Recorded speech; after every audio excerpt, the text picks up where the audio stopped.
O tema que me traz aqui é o início do novo ciclo. Nas últimas palestras que aqui tive a oportunidade de fazer convosco, pegamos nas bases do Espiritismo, as 5 bases, e fomos pesquisar evidências científicas dessas bases. Hoje vamos nos mover para a natureza moral do Espiritismo, baseado, assente na ética. Vamos mover-nos para a terceira parte do Livro dos Espíritos, que endereça as leis morais. Leis morais que são um conjunto da lei natural. Daí que há 3 objetivos, grosso modo, que eu gostava de atingir convosco hoje. O primeiro era exatamente estabelecer a relação entre a lei natural e as leis morais, porque a lei natural é um conjunto maior, é como se fosse todo o universo, que inclui um sistema solar, digamos, que são as leis morais, mas existem todas as outras. Isso era um primeiro objetivo. Um segundo objetivo era debruçar-nos sobre as questões de ética e questões de moral. Não são sinónimos. De vez em quando já fomos falando aqui, mas não são sinónimos, e um espírita, em particular no nosso século, em que as pessoas se questionam mais e a nossa linguagem ainda não acompanha todo o nosso desenvolvimento intelectual, é muito importante saber do que estamos a falar e como nós podemos, como espíritas, justificar o que é bem e o que é mal. Este texto que ouvimos foi maravilhoso, falava exatamente do bem proceder.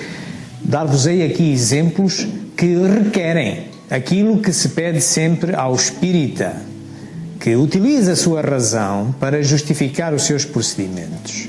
Não será bem porque toda a gente faz, nem será mal porque toda a gente não faz. Não é isso. O espírita tem que saber justificar. Portanto, isto era o meu segundo objetivo, era estabelecer uma relação entre a moral e a ética, sabendo que a ética é filosofia moral.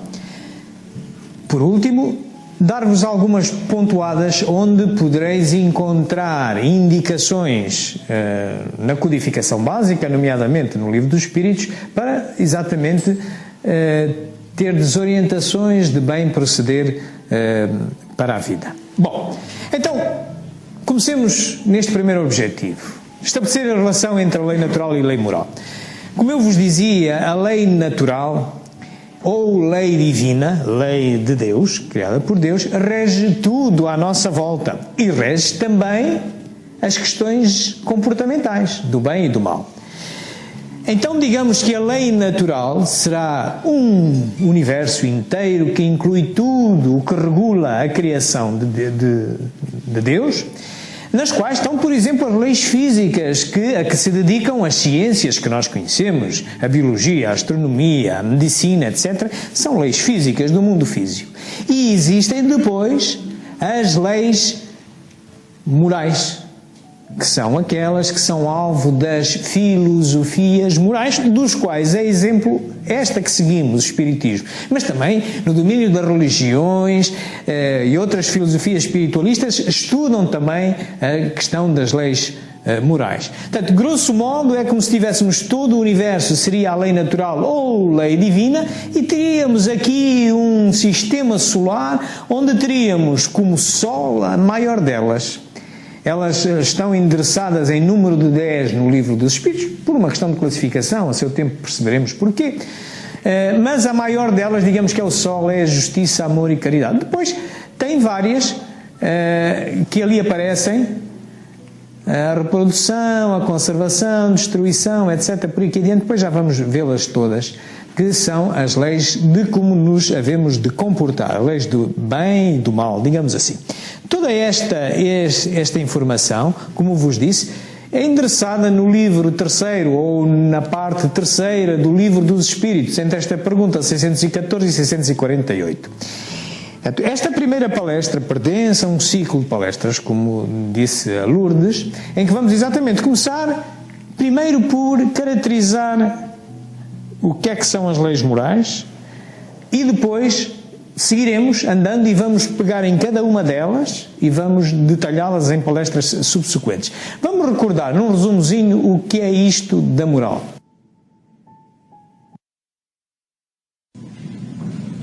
Os espíritos evoluídos nos ensinam que o ser humano que se liberta da matéria, por não priorizar as futilidades mundanas e por cultivar o amor ao próximo, aproxima-se da natureza espiritual. A moral dos espíritos superiores se resume como a do Cristo nesta máxima evangélica: fazer aos outros o que queríamos que os outros nos fizessem. Isto é, fazer o bem e não o mal.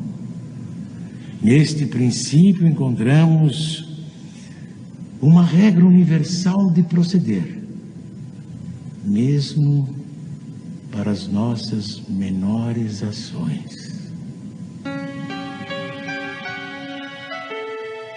Cada um de nós deve tornar-se útil, segundo as faculdades e os meios que Deus nos colocou nas mãos para nos provar. Eles nos ensinam também que não há faltas ou erros irreparáveis. O ser humano encontra o meio necessário nas diferentes existências para avançar segundo o seu desejo e os seus esforços em direção à perfeição, que é o seu objetivo final. Muito bem, nós percebemos a lei natural, e dentre elas a lei moral. Interessa estarmos atentos a quais são as suas características e como depois iremos progredir para o conjunto mais pequeno da lei divina, da lei natural, que é o das leis morais, perceber a sua origem e conhecimento, o bem e do mal, já que vamos falar do bem e do mal, de leis morais, e, por último, a sua divisão. Muito bem, o que é que nos diz o Livro dos Espíritos sobre as características da lei natural? Que se deve entender por lei natural? A lei natural é a lei de Deus. É a única verdadeira para a felicidade do homem. Indica-lhe o que deve fazer ou não fazer, e ele só é infeliz porque dela se afasta. A lei de Deus é eterna? É eterna e imutável como o próprio Deus. É possível que Deus haja prescrito aos homens, em certa época, aquilo que lhes proibiria em outra época? Deus não se engana. Os homens é que são obrigados a modificar suas leis, por serem imperfeitas. Mas as leis de Deus são perfeitas. A harmonia que rege o universo material e o universo moral se baseia em leis estabelecidas por Deus desde toda a eternidade. Ora bem, aqui um primeiro ponto, endereçado agora já ao segundo objetivo que eu vos tinha dito. O primeiro, já vimos a relação entre a lei natural, as leis físicas de um lado e leis morais do outro. Ainda daremos mais um toque sobre isso, mas esse era o primeiro objetivo. O segundo objetivo, eu disse-vos que há uma diferença entre ética e moral. Muitos dos problemas que se nos põem, que se pôs a Kardec, por exemplo, pela razão que ele escreveu o Evangelho segundo o Espiritismo, não é? É para reinterpretar interpretações que vieram ao longo, naquela altura, 18 séculos e que já vinham deturpando as coisas, não é? E porquê? Porque nós temos uma linguagem curta. Muitas vezes é por isso. Temos aqui um exemplo, ok? O que é que vocês ouviram? Ali a pergunta 615 dizia assim: quais são as características da lei moral? E saía logo: é eterna e imutável como o seu Criador. Será?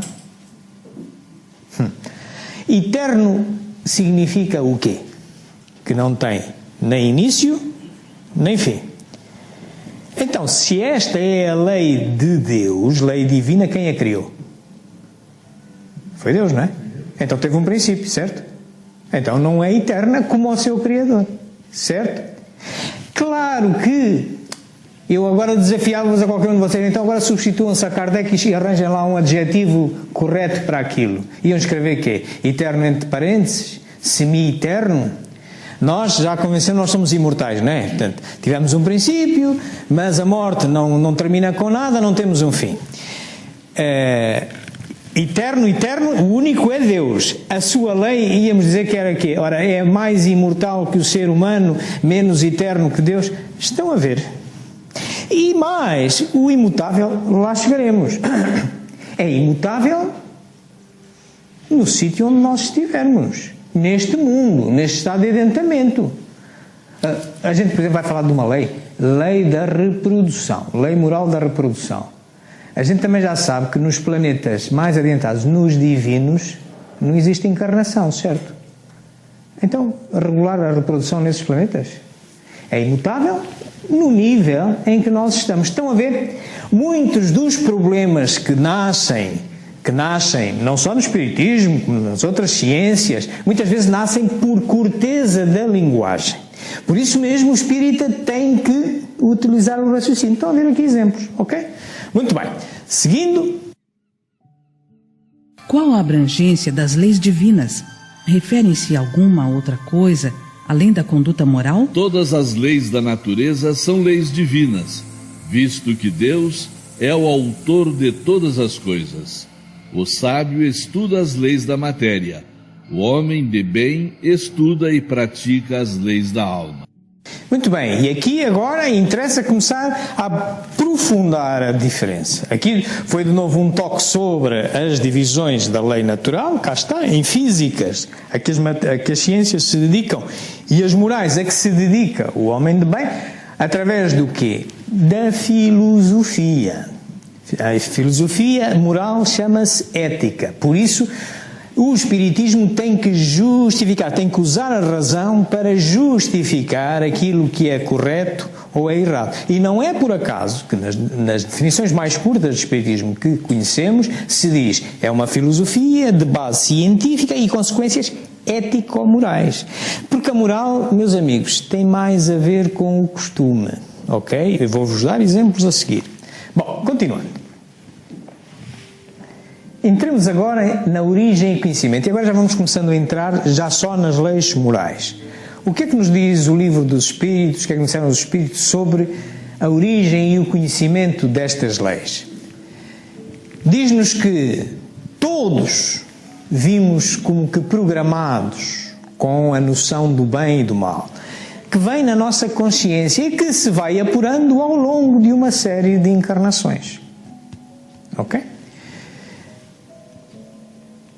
Claro que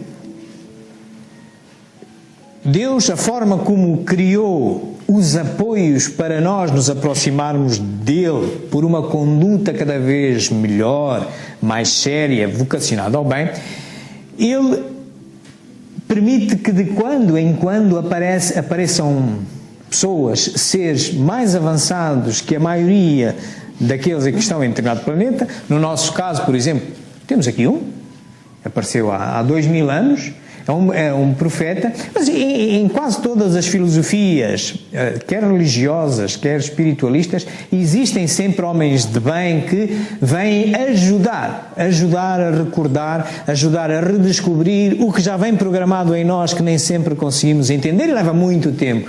São profetas. Claro, todas as religiões as têm. Não só as filosofias espiritualistas, ou o espiritismo, como filosofia moral, todas as têm. Claro que o espiritismo, na sua definição mesmo, se vocês forem ao que é o espiritismo, encontram lá, por exemplo, esta definição. É ao mesmo tempo uma ciência de observação e uma doutrina filosófica. Como ciência, consiste nas relações que se estabelecem entre nós e os espíritos. Como filosofia, compreende todas as consequências morais que dimanam dessas mesmas relações. Isto é, da investigação que o espiritismo faz das questões filosóficas, aquelas que só se pode aceder pela razão, ok? E das questões científicas, que são parte dessas que se começa a aceder com a razão, mas há uma parte delas que nós conseguimos já ver, estabelecer leis, descobrir as leis que a lei moral prescrevia. Mas não é em todas. O próprio Deus só se chega lá pela razão, certo? Nunca vamos conseguir levar Deus a um laboratório e explicar como é que ele funciona. É o contrário, ok? Mas já, por exemplo, na mediunidade temos um manual de paranormalidade espetacular, o livro dos médiuns. Explica lá as leizinhas todas a descoberta por nós, dos seres humanos, da lei divina que rege aquele fenómeno. Mas estão a ver, portanto, a ciência é uma coisa pequenina comparada com a filosofia. Ora, do esforço filosófico e científico de investigação do espiritismo, deduz orientações de conduta. Mas conduta que não se pode basear no que todos fazem. Não, é bem por isto, por aquilo, certo? Daí estas consequências morais que, de uma forma melhor ainda, se dirá, e há muitos autores que utilizam esta definição de que eu sou apologista, também é uma filosofia de base científica e consequências ético-morais. Claro que todos vocês sabem que o espiritismo em si tem estas três vertentes, acabamos de falar, tem uma parte filosófica que gera tudo, é a base do conhecimento, é o amor ao saber. Depois há uma parte científica naquilo em que é possível estabelecer leis, como é o caso da ferramenta que utiliza, da mediunidade, e disto tudo, toda esta investigação decorre as consequências ético-morais. Claro, com uma orientação que nos serve sempre de muleta, que é este ser que, de acordo com os espíritos, quando perguntado quem é o melhor referencial que vocês possam ter, vem lá dito, no Livro dos Espíritos, que até hoje, e no planeta Terra, o ser mais adiantado que cá passou e que nos serve de orientação é Jesus Cristo. Ok? Mas outros haverá, nos planetas outros haverá, mas para nós é este, e é uma referência. Muito bem. Vamos agora então olhar para as questões do bem e do mal. E aqui nestas questões é que nós temos que chegar depois a esta. Que definição se pode dar da moral? A moral é a regra de bem proceder, isto é, de distinguir o bem do mal. Funda-se na observância da lei de Deus. O homem procede bem quando faz tudo pelo bem de todos, porque então cumpre a lei de Deus. Sublinhei aquele funda-se porque, de novo, olhemos para a nossa linguagem. Já vimos que a nossa linguagem é curta. Hein? O próprio Kardec tem dificuldades a escrever, teve que reescrever o Evangelho segundo o Espiritismo, e as obras que ele escreveu também já vimos que há ali corteza de linguagem, porque o nosso desenvolvimento intelectual vai mais depressa do que a evolução da linguagem. Olhem para o acordo ortográfico. Ok? Pronto. Mas o que é que significa funda-se? Funda-se é, então, apoia-se, não é? Quer dizer que entre mim e a causa está algo, não é? Funda-se. Então funda-se. Portanto, a moral é a regra do bem proceder. Funda-se, baseia-se. Então não é direto. Na observância da lei de Deus. Baseia-se na observância. Então o que é a observância da lei de Deus? Bem, eu para observar uma coisa, para respeitar uma coisa, eu tenho que a entender, certo? Tenho que a interpretar. Como é que se interpreta? Através da filosofia, que é os porquês. Ora, como estamos no domínio da moral, a filosofia moral chama-se ética. Daí que é através da ética que se chega à moral. Estamos a caminhar devagarinho para perceber o que é a moral. Nós precisamos distinguir isto mesmo, ok? Como se pode distinguir o bem do mal? O bem é tudo o que é conforme à lei de Deus, e o mal é tudo o que dela se afasta. Assim, fazer o bem é proceder de acordo com a lei de Deus. Fazer o mal é infringir essa lei. O homem tem meios de distinguir por si mesmo o que é bem do que é mal? Sim, quando crê em Deus e o quer saber. Deus lhe deu a inteligência para distinguir um do outro. Muito bem, relacionando com aquela primeira pergunta, funda-se na observância de Deus, não é? Como? Através do uso da inteligência. Estão a ver? Portanto, cá está o convite a que nós racionalizemos a nossa fé. É esta a convocatória do Espiritismo. Inclusive vem escrito no Evangelho segundo o Espiritismo. A fé inabalável é aquela que enfrenta a razão em qualquer momento. Ok? Muito bem. Posto isto, chegamos a um ponto que é agora crucial deste segundo objetivo de diferença de ética e moral. Eu estou a olhar aqui para a sala e estou a ver senhoras de calças. Hoje é moral em Portugal. Foi sempre assim? Não. Ok? Hoje, à data de hoje, estas senhoras que, encontrando-se em Portugal, é moral utilizarem calças, se transladarem para o Afeganistão, é imoral, vão ser apedrejadas. O espiritismo pode reger-se por referenciais assim tão flexíveis, que mudam no tempo e no espaço? Não. Estamos a falar moral, estão a ver? Então, moral tem a ver com os costumes, tem a ver com as práticas. Então, detrás dela, funda-se na observância, está a inteligência, está a filosofia. Nós temos que perceber porquê. Vamos ir a um exemplo mais sólido. Pena de morte. Pena de morte, em Portugal, hoje é imoral. Desde há 150 anos que foi abolida, é imoral. Isto é, já não é bem proceder um juiz nomeado pela sociedade mandar matar aquele que matou, que se comprovou que matou. Não, hoje dá-se 25 anos, portanto, e não se manda matar. Há 150 anos era moral. Mas hoje, ao dia de hoje, se repararem, olha aqui o mundo. Nestes países em que está azul, está abolida a pena de morte, mas nestes países em que está a vermelho, ainda está em vigor. Olhem até aqui os Estados Unidos. Vão ao estado do Texas, continua a pena de morte a ser moral. Isto é bem proceder no estado do Texas que um juiz nomeado pela sociedade mande matar aquele que matou. E o Espiritismo que diz a isto? Para o Espiritismo, se é a lei de Deus, se estuda a lei de Deus é igual para todos. Então tem que poder justificar porque é que é incorreto. A moral, nós estamos a ver que é uma conduta, mas está muito influenciada pelas sociedades. E o termo que nós usamos, na nossa linguagem curta, leva-nos a isso. Ora então, o Espiritismo não pode ir por aqui. Tem que ir pela filosofia. Sendo a ética honrando a filosofia, tem que poder justificar. Então nós perguntamos, sim, então e a pena de morte é, nos sítios em que é moral, é ética, e nos sítios em que é imoral é antiética? Pois não, é antiética em qualquer lado. Claro, mas agora então tem que justificar porquê. Muito bem, aqui tem uma justificação, há outras. O homem é imperfeito em todo o mundo, não é? É aqui, onde ela é imoral, é nos Estados Unidos, onde ela é moral, e em todos os países, ok? Se é imperfeito, pode errar aqui e nos sítios onde ela é moral.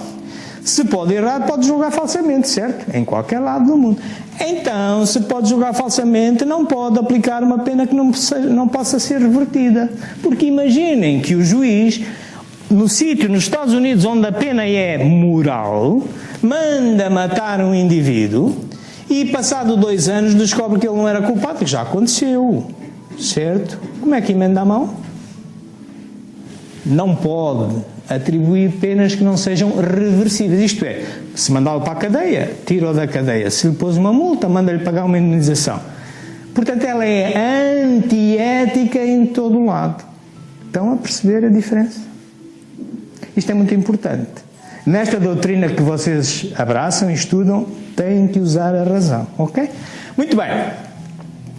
Daí se diz que o Espiritismo pauta-se pela ética e influencia a moral. Pela ética nós ficamos um determinado comportamento e então assumimos-lo e disseminamos na sociedade nos que estão ao nosso lado. Justificamos, se nos perguntarem da pena de morte, vocês sabem agora justificar porquê. Mas toda uma série de comportamentos, ok? Tem que ser assim. Portanto, não é pelo... O mal é sempre o mal, mesmo que todos o pratiquem, e o bem continua a ser o mesmo que ninguém o pratica. Não é pelo facto que todo mundo faz, não é uma justificação para o espírita. Ok? Pronto. Esta era a questão segunda que era importante nós aclararmos. Está bem? Muito bem. Há uma pergunta que é feita... Estar sujeito ao erro, o homem não pode enganar-se na apreciação do bem e do mal e crer que faz o bem quando na realidade faz o mal? Jesus vos disse: vede o que gostaríeis que vos fizessem ou não vos fizessem.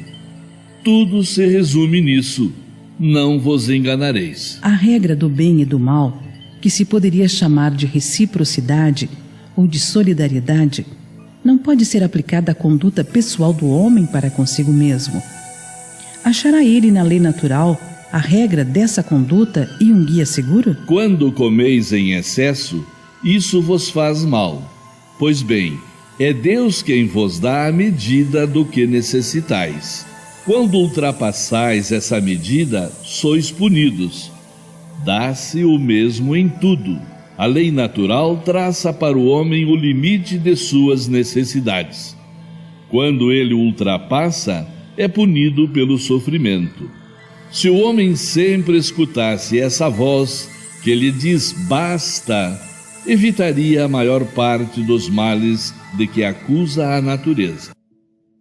Isto, de uma forma simples, pode-se utilizar uma metáfora. Eu utilizo esta metáfora que é da moeda de euro. Como vimos, a ser-nos dito, primeira regra é a ligação com a sociedade. Não faças aos outros, não queres que te façam a ti. Mas não se esgota, o nosso procedimento não se esgota só na relação entre nós. Então e com os nossos animais, e com as nossas plantas, com o resto do universo, que é a natureza também. Então aqui temos as duas faces da moeda. Qualquer moeda de euro tem duas faces. Temos numa face o comportamento com a sociedade e numa face o comportamento com a natureza. O que é que, na parte da sociedade, o que é que nos foi dito? Se repararem, a moeda de euro tem uma parte central, digamos que é de prata, e uma parte por fora, digamos que é de ouro. A prata menos valiosa, convencionemos, e o ouro mais valiosa. Muito bem. A regra mais simples é esta, a reciprocidade. Jesus disse, vê do que querias que fizessem ou não fizessem, tudo se resume a isto. Não fazer o mal. Ok. Mas não basta. Isto não basta. E na pergunta 642 é mesmo perguntado se basta não fazermos o mal ao outro. Não, não. É preciso fazer tudo o bem para evitar que mal maior ocorra. Exemplo. Imaginai que ao vosso lado está sentado um amigo que está a atravessar um problema que vocês já atravessaram na vida. E vocês sabem como é que ele pensa. Eu não lhe vou dizer porque eu dizer-lhe isto, ele não é o que ele quer ouvir. E eu não vou estragar a nossa relação. Deixa-o estar, ele lá bater com a cabeça. Mal. É preciso fazer todo o bem para evitar o mal. Portanto, é preciso com muita calma dizer-lhe, desculpa, a minha consciência manda que eu te diga da minha experiência, já passei por esse problema e quando passei por esse problema eu acabei por tomar esta decisão que acho que é a correta. Claro que tu farás o que entenderes, não te aborreças comigo por não estares a ouvir da minha boca aquilo que gostavas de ouvir, mas a minha consciência manda que tens o livre-arbítrio e tu farás o que entenderes. Isto tem que se fazer. Muito bem, são estas as duas regrazinhas para a conduta em sociedade. Do outro lado da moeda, temos o que vem na pergunta 633, é evitar o excesso. Portanto, como é que nós devemos lidar com os animais, com os vegetais? Isto tem a ver muito com as dietas alimentares também.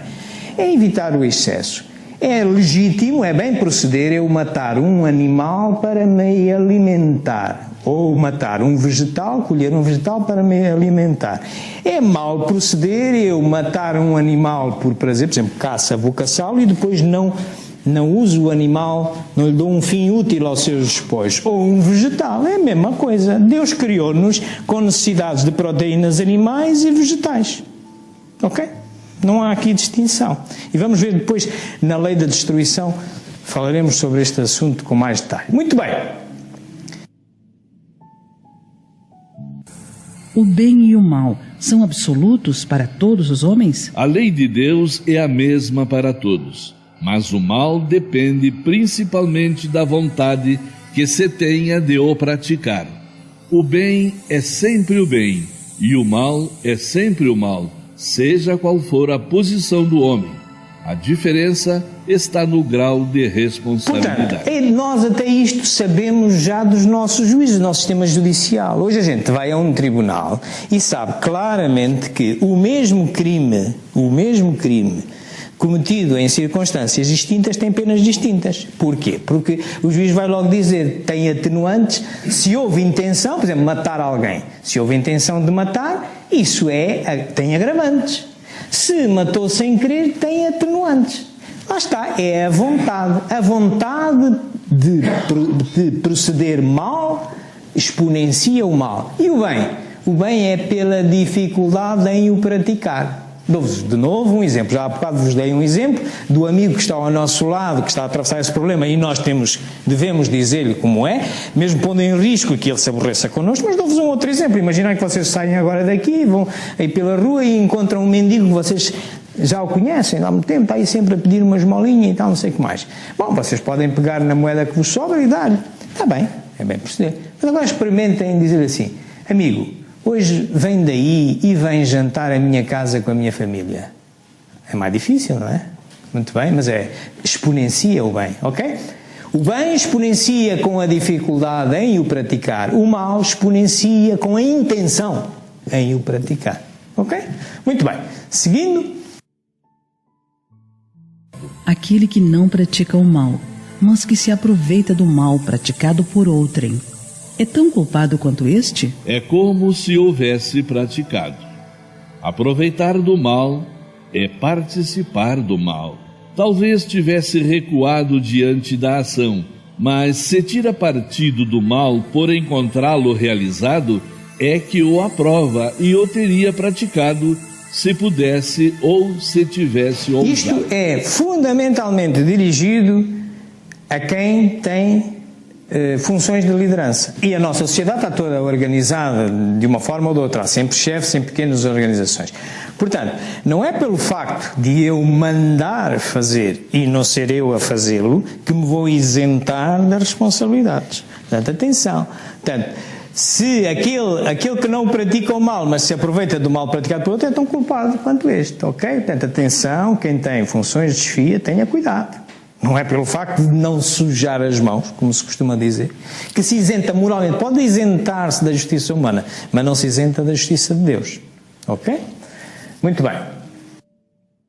O desejo do mal é tão repreensível quanto o próprio mal? Conforme. Há virtude em resistir-se voluntariamente ao mal que se deseja praticar, sobretudo quando se tem a possibilidade de satisfazer a esse desejo. Se, porém, faltou apenas ocasião para isso, o homem é culpado. Para agradar a Deus e assegurar a sua posição futura, bastará que o homem não pratique o mal? Não. É preciso que faça o bem no limite de suas forças, pois cada um responderá por todo o mal que haja resultado de não haver praticado o bem. Cá está, esta última pergunta, 642, a parte de ouro da moeda de euro na relação com a sociedade. Ok? Portanto, se for por falta de ocasião, meus amigos, estamos na mesma. Então ladrão é o que vai à vinha como ao fica à porta, como se costuma dizer. Para agradar a Deus e assegurar a sua posição futura, bastará que o homem não pratique o mal? Não. É preciso que faça o bem no limite de suas forças, pois cada um responderá por todo o mal que haja resultado de não haver praticado o bem. Muito bem, portanto, não é só não fazer o mal, mas também fazer todo o mal para evitar, todo o bem para evitar que mal maior ocorra. Muito importante isto, para um espírita muito importante. Que pensais da divisão da lei natural em 10 partes, compreendendo as leis de adoração, trabalho, reprodução, conservação, destruição, sociedade, progresso, igualdade, liberdade e, por fim, a de justiça, amor e caridade? Essa divisão da lei de Deus em 10 partes é a de Moisés e pode abranger todas as circunstâncias da vida, o que é essencial. Podes, pois, adotá-la, sem que por isso tenha qualquer coisa de absoluta, como não o têm os demais sistemas de classificação, que dependem do ponto de vista sob o qual se considere uma coisa. A última lei é a mais importante. É por meio dela que o homem pode adiantar-se mais na vida espiritual, visto que resume todas as outras. Por isso mesmo, e tal como no princípio vos diria, cá está. Esta é o Sol e estes são os planetas à volta. Cá temos a lei moral da reprodução, da conservação, da destruição, sociedade, progresso, igualdade, liberdade, adoração, trabalho. No princípio falamos características da lei natural, onde estão metidas estas leis morais. E lembram-se, estamos a falar, quando falamos do eterno, também falamos do imutável. Então vamos voltar outra vez, filosoficamente, agora à questão da imutabilidade.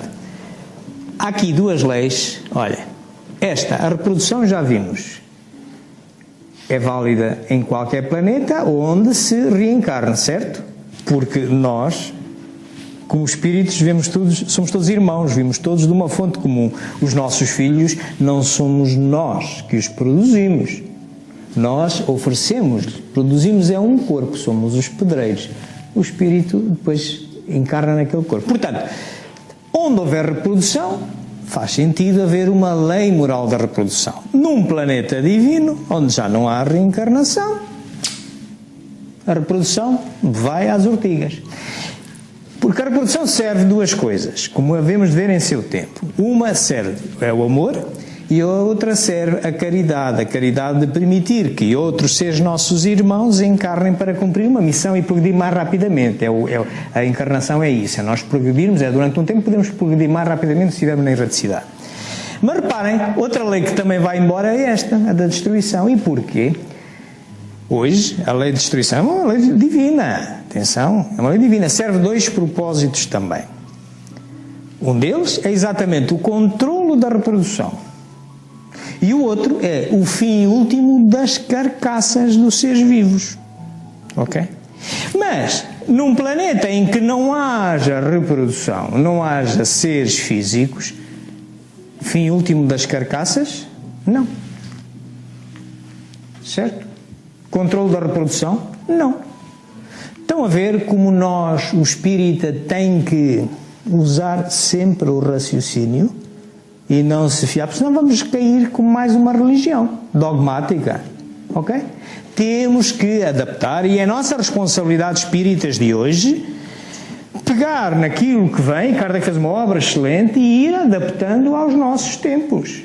Okay? Com a linguagem que vamos tendo cuidado que há linguagem curta e que nos pode trazer muitas mal interpretações. Mas é normal. Não, todos nós é assim. Nunca se esqueçam que a realidade é uma coisa inapreensível para qualquer um de nós. Nós, o que olhamos para uma determinada realidade e vemos através da nossa verdade. Costuma-se dizer que a verdade é tão só uma versão da realidade. Exemplo, um copo com meio d'água. Há três verdades possíveis, pelo menos. Uns dirão, está meio cheio. Outros dirão, está meio vazio. E eu digo, está 50% de água e 50% de ar. E os três temos razão. E a realidade é aquilo. Olha, é um copo que tem água dentro, eventualmente tem não sei quantos por cento de água. Estão a ver? Portanto, o espiritismo não trabalha com a verdade, porque a verdade absoluta não existe. A existir só um ser a domina, é Deus. Nós vamos nos aproximando. E é o espiritismo, é todas as filosofias, é todas as ciências. O problema dos fracassos que a gente vê nas religiões é porquê? Porque se cerram na sua verdade e depois não conseguem reconhecer que há outra. O espiritismo até a cautela. Na Gênese, última obra da codificação básica, capítulo 1, parágrafo 55, diz lá: o espiritismo, como ciência, segue ao lado das outras ciências. Se em algum momento outra ciência revelar uma melhor verdade, o espiritismo adota. Ok? E agora, antes de terminar, contar-vos uma anedotazinha que tem a ver de novo com a ética e com a moral. Vocês lembram-se daqueles cinemas antigos e casas de espetáculo que têm um balcão e uma plateia, não é? E o senhor que está encarregue lá da sala de espetáculos vê um indivíduo sentado numa fila central da plateia com os pés metidos nas duas cadeiras da frente. Mal, é imoral, está mal proceder, não se aceita aquilo, não é? E vai ter com ele e, assim um bocadinho no gozo, diz-lhe: então amigo, só lhe falta uma cervejinha, não é? E diz ele: não, que eu quero mesmo uma ambulância, porque eu caí ali de cima. Ok? Portanto, era imoral, não era, mas é ético. Se formos às razões fundamentais, coitado do homem, precisava mesmo de uma ambulância e não de ser chacoteado. Meus amigos, era isto que eu tinha para vocês. Estou à vossa disposição no tempo que falta para alguma pergunta que queiram fazer, seja sobre isto, seja sobre outra coisa. Portanto, isto só para vos lembrar, isto foi as obras que eu consultei para vos trazer. Eu estou a gravar isto e vou publicar neste canal, como habitualmente. E obrigado pela vossa atenção. Íamos então agora concentrar-nos para a nossa prece de encerramento.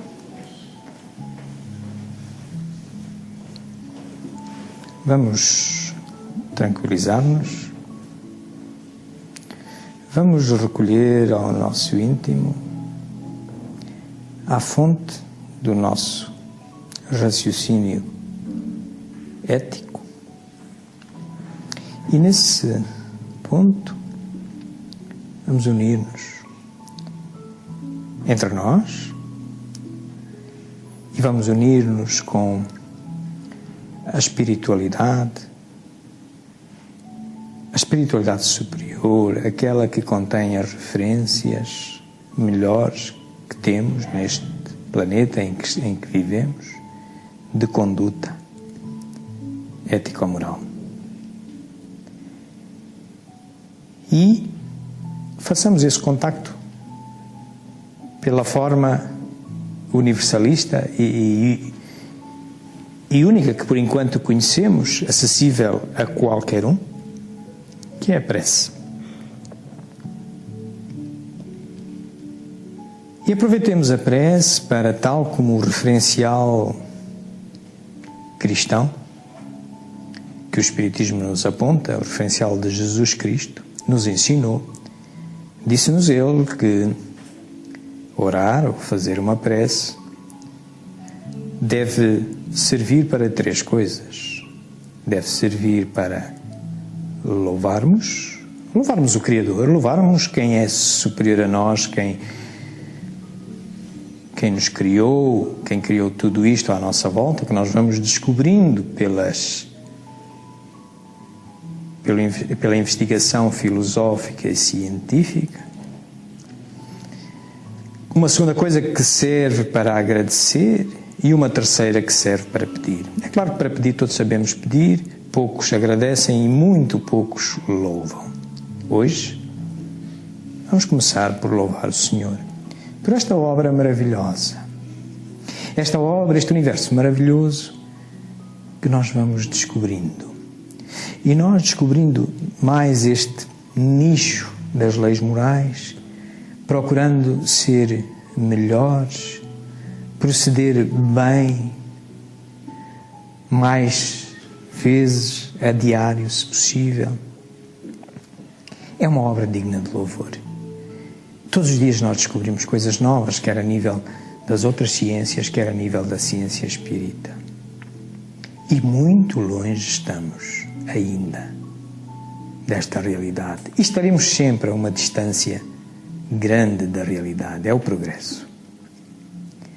Mas agradeçamos também ao Senhor por, neste planeta onde estamos, com estas leis morais que temos, adicionalmente termos esta ferramenta maravilhosa, a que chamamos de Espiritismo, esta doutrina filosófica moral que nos ajuda a encurtar distâncias, ajuda a progredir mais facilmente, ajuda a perceber com segurança, porque convida ao raciocínio, ao uso da razão, a perceber com segurança o que é bem e o que é mau.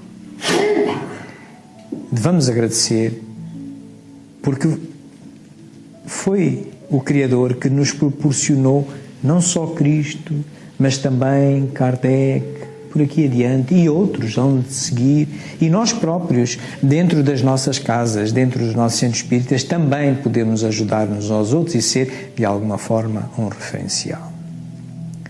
Mas, por fim, e porque imperfeitos somos, e muito longe estamos de entender de uma forma estável e sólida as questões do bem e o mal, pedimos ao Senhor, não que nos remova as dificuldades que são, afinal, os testes da escola, para nós meditarmos, para nós pensarmos como nos estamos a comportar, aquilo que tínhamos como bom comportamento, que afinal numa outra época, com outro conhecimento, se verifica que está incorreto e temos que mudar. Mas isso, já todos nós sabemos que vai contra dois defeitos que nos afetam a todos nós. Chamam-se eles orgulho e vaidade. Pedimos, pois, Senhor, que não nos retires as provas que temos que atravessar, mas que nos intuas pela prece, pelos nossos mentores espirituais, no momento em que nos tenhamos que vencer a nós próprios, ao nosso orgulho, à nossa vaidade, à paixão que temos da verdade assolapada que tínhamos de há muito tempo e que agora não a queremos abandonar quando já a nossa razão nos diz que devemos seguir por outra. Que nesse momento, Senhor, permitas que a sugestão chegue e a humildade entre nos nossos corações. Bem-aja. Uma boa semana a todos.